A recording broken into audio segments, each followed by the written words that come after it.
Have you ever wanted to grow a plant that traditionally would be growing in the cloud forests, and all that might entail in terms of lower temperature, higher humidity, the slight challenges that come along with that plant? Stick around with me, and I've got a very interesting review video which I never thought I was going to make.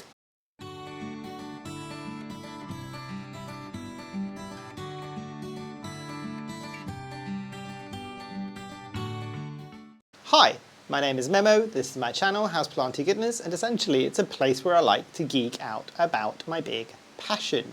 You might be able to see some of it behind me, it's tropical houseplants. So today's review, shocking, is gonna be, and I'm saying shocking because I didn't think it was gonna be alive at this point, the Anthurium Cutucuense. So it's still looking a bit small, and I'll touch a bit more as to why that's looking a bit small. But look, a proper moss pole and different growing media as well, and I'll touch on that in just a moment. But yes, the Anthurium Cutucuense, this is a plant, as I mentioned earlier, that is coming from cloud forest scenarios, and is a plant that can be quite interesting. Part of the reason why I like it is because of the chicken footness of it all, basically. But without me kind of rambling on, let's go into the background of this plant.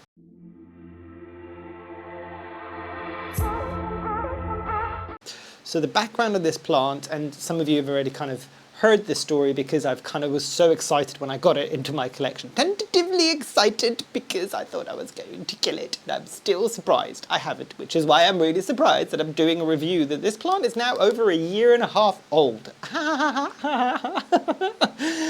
Still here, still okay. But yeah, this is one that I saw from Enid in her book, and I did a review of a whole bunch of books that I loved, and I'll link it at the top there. But this is one that she was kind of mentioning that, you know what, it looks a bit like a chicken foot, and obviously now that I've got the chickens, this is even more important to me because I'm just like, oh my god, chickens! So you can kind of see how the leaves first come in when they start coming in. You can't see it very clearly on this, but most of the time there's two little nobules that happen at the top, which eventually turn into these other kind of leaflets that happen, and that is the kind of shape of that leaf. You get that kind of ruffling that's happening, and then you get that kind of three-pronged kind of leaflet thing going on. Now, the reason why she had it in her book is because she was saying that this plant essentially had become that one plant for her, like, I don't know, with a lot of us all, where we've got that one plant where it's just like, I've managed to kill it, and I'm going to try it again, just out of sheer will and stubbornness. I will get this plant to be happy. And I think this plant was that for her. Because I think the comments that she was making in the video, she's just like, the moon and the stars and everything needs to align in just the right way to keep this plant happy, and then eventually it will just decline. But I think even she was kind of saying that part of the reason and part of the struggle for her is because this was a plant from the kind of cloud forest parts of the world where it's definitely cooler, it gets a bit of a temperature drop, there's a lot of humidity going on. So with her kind of location and where she grows her plants, which if I'm not mistaken is in Florida somewhere, if I'm not mistaken, you would imagine that those temperatures and those conditions don't come about too easily because heat and all of these things.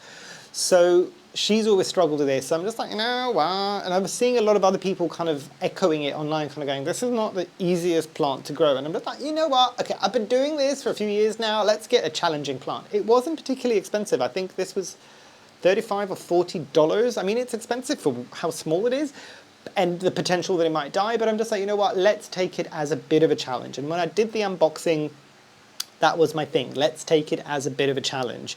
And yeah, I mean, it shipped okay-ish. Didn't have an awful lot of roots when I got it. It was much more juvenile foliage. If I can find videos or pictures from that original unboxing, I will add them here so you can kind of see. If not, I will give you a picture from my plant care app when I first got this plant. But yes, that was the kind of big thing on this, and that was some of the background. I have recently repotted this as well, but I'll touch on that in just a second. But yes, the Anthurium Cutucuense, and a bit of background as to how it came into my care and my collection and how I kind of became aware of it.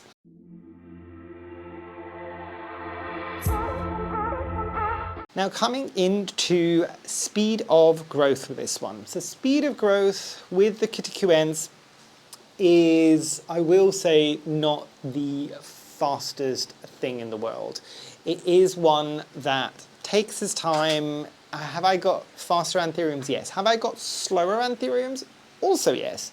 And let's do the usual benchmark that I do with this plant or any of the plants in the review series that I do, where I say, you know what, how does this benchmark against something like a golden pothos in my space? So golden pothos in my space during the growing season tends to bring me out about 2 to 3 leaves each month on the one singular growing stem. How does this benchmark? So growing season is the one thing that's really interesting with this, and it's one of those things that, because of that kind of cloud forest notion, this is a plant that doesn't tend to do particularly well. I do get some growth in the summer, but I tend to do better with this in the winter because the temperatures drop a bit more in here than they ever do during the summer, which would emulate its kind of natural growing kind of habitat really. So during the winter months, I might get a leaf a month basically. In the summer, I might get 1 leaf every 2 months-ish. So it's not fast. It is not fast. Now, some of the caveatness towards that is I have kept this comfortable but not thriving. So that might be skewing my timelines and what I'm sharing with you on this review. Some of you that I know some of you do have these plants might have experienced different scenarios with them. So do let us all know down below if your kind of timelines or your speed of growth is a bit faster. As I said, I've never kept this super happy. It's not been super unhappy. It's just been, it's that kind of like, it's not underwhelmed, it's not overwhelmed, or not overwhelmed, not underwhelmed. It's just whelmed. So it's that kind of baseline. And that's kind of what I'm getting in terms of growth from this one. So it's okay speed-wise.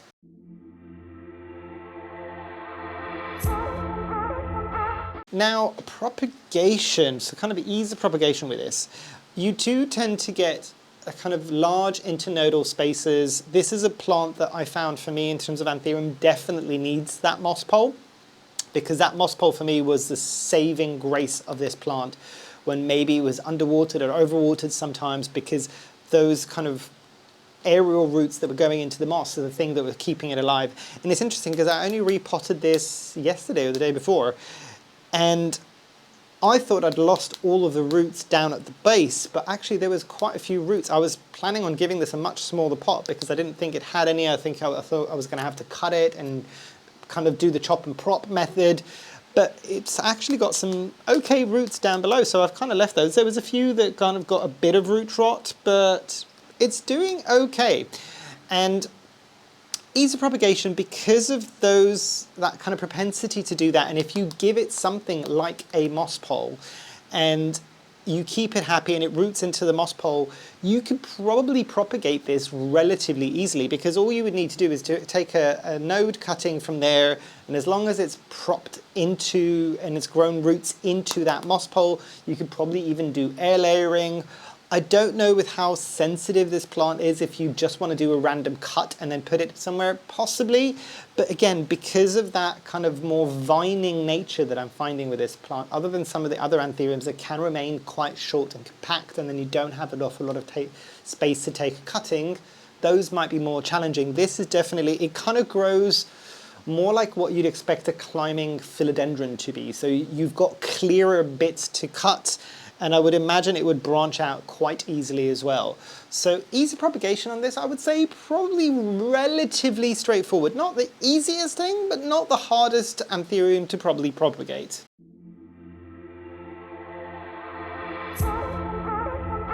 Now coming into availability for this one. This is going to be an interesting one. So I'll tell you what my experience has been with this. I was able to get this, and I think this was an Ecuagenera purchase if I'm not mistaken. I don't think, I'm trying to think if maybe even Grow Tropicals had this at some point in the UK, maybe. But I don't think I have ever seen this sold locally to me. Either by private sellers And you see me hesitate there, because I don't know if this has actually come up on occasion on eBay. Possibly might have come up at a plant swap, or some of the people that were at the plant swap had this plant. Possibly. But this isn't a plant that comes up very, very frequently. I don't know, let me know if in your part of the world this is a plant that you see frequently. I would hesitate a guess that probably not for most people in most locations, because this is such a specific plant. Like, I mean, I get excited about the chicken footness of this all as well, but I don't know a lot of people that would do.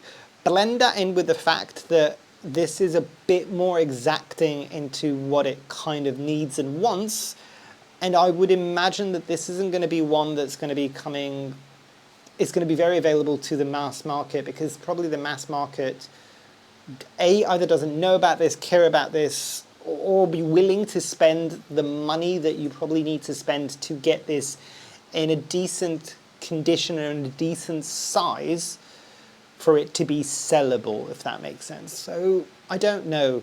The reality with this one is, as I said, I think I got this for 35 or 40 US dollars. I think I'll correct myself if I'm wrong at the top there. From Equigenera, that was one of the few places that I found it. And they generally, I think they generally have some availability of this plant. I think they have two sizes, a smaller size and a larger size, and I think when I went to purchase they didn't have the larger size, so I went for the slightly smaller size, and that was fine. I mean, I still managed to get it to size up. But yeah, like, this might not be one that you find everywhere. As I said, you can probably find this maybe in some places that are a bit more obscure than that, but I would assume that there's a higher value or higher price to that, mainly because I would imagine the seller knows the complexities behind this plant, and it's a difficult one to get to a point where it's happy in order to sell it for a semi-decent price. So do I think the prices of this are going to drop drastically? Probably not. I mean, it's not a massively expensive plant currently. I was fully expecting, when I knew nothing about this plant, I was kind of reading it from Enid's book and kind of seeing this a bit more, I kind of assumed that a lot of people would want to buy this as a challenging plant. So I had assumed, and I'm just like, you know, if I'm going to find it, it's going to be in the triple digits, and I don't know if I want it for that price and this plant for how complicated it is. But actually, for that kind of price range, it might be worth a try. And that's part of what I'm saying, is I don't think there's that many people searching for it, growing it to a size that it can sell, for this to really be dropping too much in price. But obviously we're not in 2020 anymore, where it was crazy kind of pandemic prices. This is probably going to be staying pretty stable in terms of prices. I don't think it's going to get any more expensive, but I also don't think it's going to drop drastically in price from where it is currently.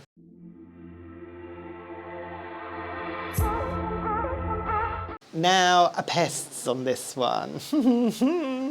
So, interestingly, because you get that kind of ruching that is happening from the leaves, you do get, I've had at least, some spider mites on this. And this is interesting because I don't get a lot of spider mites generally on anthuriums.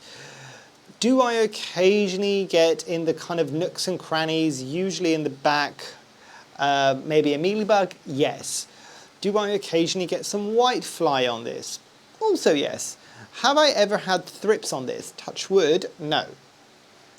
Do any of these things, and it really stressed me out the first few times that I saw bugs on this and pests on this, because I'm just like, oh my god, it is such a difficult plant, and if it dies because of pests, I am going to be so annoyed. It didn't seem to affect it very much at all, basically. So there is that to be said. I've tried the method of kind of pest management on this one. The satchels worked really well, and when I didn't have the satchels on, I did the thing with the Castile soap, and I've done a video about kind of my new favorite kind of pest management other than the satchels, obviously the predatory insects. That was okay with this as well. So overall, yes, you can get a different host of pests on this. Will any of them really, or at least in my experience, did really any of them make this plant struggle a lot? Not really. So it was okay.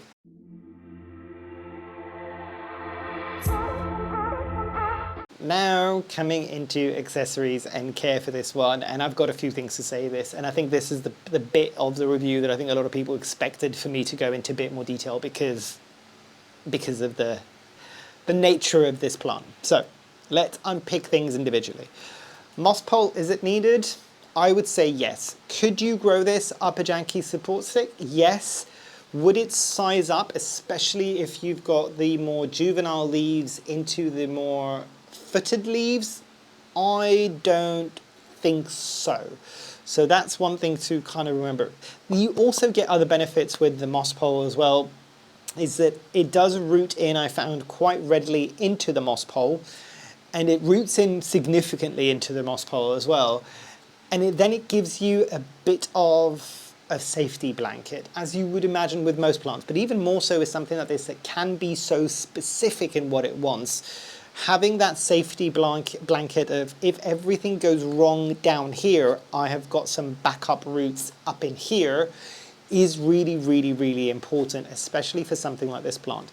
You do have that notion that I was talking about, the fact that it's from a cloud forest, so it does appreciate the slightly cooler temperatures. So in my humblest of opinions, do I think that if you live in a warm country, you should even attempt growing this, where your temperature doesn't fluctuate much below, say, 20 degrees Celsius in the evenings? I would say maybe give this one a miss and try something different, unless you can provide it slightly cooler conditions. Because the problem that you would have, and I know this being from a warmer country, the problem that you would have in order for you to cool a room down to the level that this would need to be, if you're living in a warm country, you would probably be running an aircon. And if you're running an aircon, the humidity will then drop, which is something that this plant also wants. Because again, think about where it's growing. If it's growing in a cloud forest, it is got very, very, very, very high humidity levels, even more so than most of these other tropical plants that you might be able to see behind me. So challenging. I'm growing it in here, as I said. This isn't a massively large plant, as you can see, and because it's not particularly fast, if you've got something like a grow tent or a glass cabinet or a terrarium that's large, that you want to put something like this in, this might be a decent option, because again, as long as you can keep the temperature from not going super, super high in those conditions, again, that might be challenging because you're going to have other plants that would want the higher temperatures. I mean, this doesn't die with the higher temperatures, it just doesn't do as well, at least in my experience, as it would do when the temperature drops slightly, like now in the wintertime. So there's all of these things to think about. I don't expect this to be a plant for everybody, and I get that. The other thing I know that a lot of people have done, because they've told me, the people that are growing this, a lot of people will grow this in a closed vessel as well, so they don't even have drainage, and they always have some form of, they're growing this in semi-hydro, and they usually have some form of reservoir always at the bottom, just because this is a plant that really doesn't ever truly like going dry. And to be fair, with this plant, when it was growing in semi-hydro, I always had a water reservoir in it. This was getting its water reservoir filled and re-watered in the summer every 2 days, at least in my care, and in the winter it was every 4 days. So that should tell you something. And again, as I said, obviously I had some root rot down below, but I didn't have that much root rot. Any other plant would have probably rotted out with that much moisture. This plant is one that does need moisture. It doesn't need to be sapping wet, so what I've done in the back actually with this one that is different, because normally I would just do a regular houseplants potting mix in this moss pole, which is predominantly just coco coir and a bit of perlite kind of mixed to create some aeration. With this, I've actually added the orchid and anthurium soil mix from Soil Ninja, which is even very, very airy. Same thing that's growing down here, but up in here as well, because I want to give it the chance of it being moist, but not giving it a chance to get root rot up in here, because I want that as my security blanket. And that is really what makes the moss pole, is even more so what I think makes the growth get a bit faster at times and more kind of robust and kind of bigger leaves.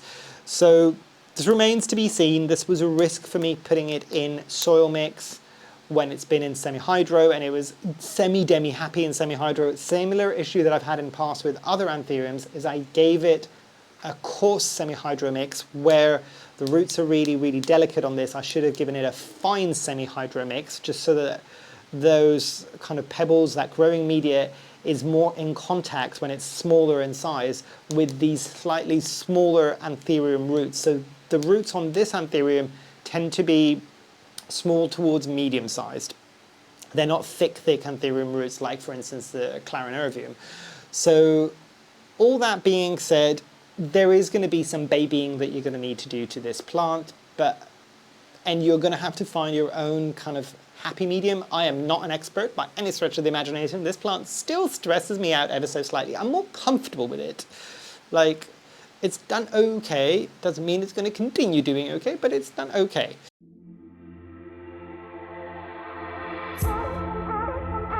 Now into some final thoughts for this plant. And I'll start the way that I usually do.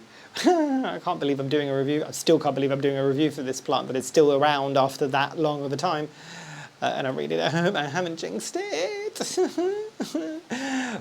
But yeah, if I didn't have this plant and knowing what I know now, would I still get this plant? Yes, I think I would. I think I would. I've found this was a challenge plant for me. And it served that purpose. It has challenged me. I've had to think about this in a slightly different way. Dare I say it, for the overwaterers out there, this might be a good option. Yeah? Does that make sense? Because overwatering isn't a fully negative issue with this plant, so to speak. So there is that. So yes, I would repurchase this knowing what I know now. Even knowing all the levels of complexity with this plant, I would still probably end up purchasing this plant. Now, scoring wise, it's going to be an interesting one. I'll give it 2 scores.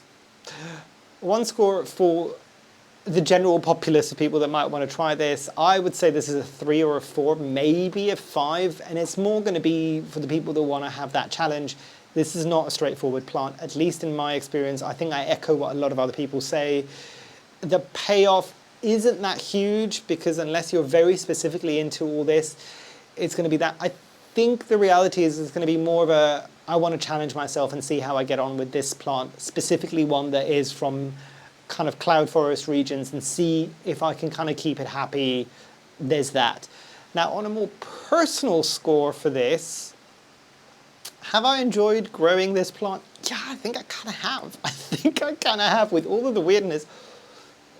So for me, this is not going to be a score I think that's going to be for everybody. I would give this an 8 or a 9. I've really enjoyed growing this, more so than I ever thought. It kind of speaks to the tinkerer in me that I'm just like, oh, and this, and let's check this, and let's do this, and then like the hovering helicopter plant parent that's within me still to this day is very happy with a plant like this. But that's very specific, that's what I'm saying. I think the first score is going to be the one that's probably going to apply to most people. The second score is truly my feelings about my specific plant and how I've grown it. So yeah, let me put this down because it's very, very heavy. Oh, sore arms. But yes, what did you think? Have you got this plant? Is this a plant that you would ever consider getting? Have I entirely put you off this plant? Probably. And I'm okay with that. I'm okay with that. I think you need to know, if you're going to get a plant like this, you need to know about it going into it. Are some people that have this in the comments going to say that I'm kind of overstating things? Maybe. I'd be surprised if they did.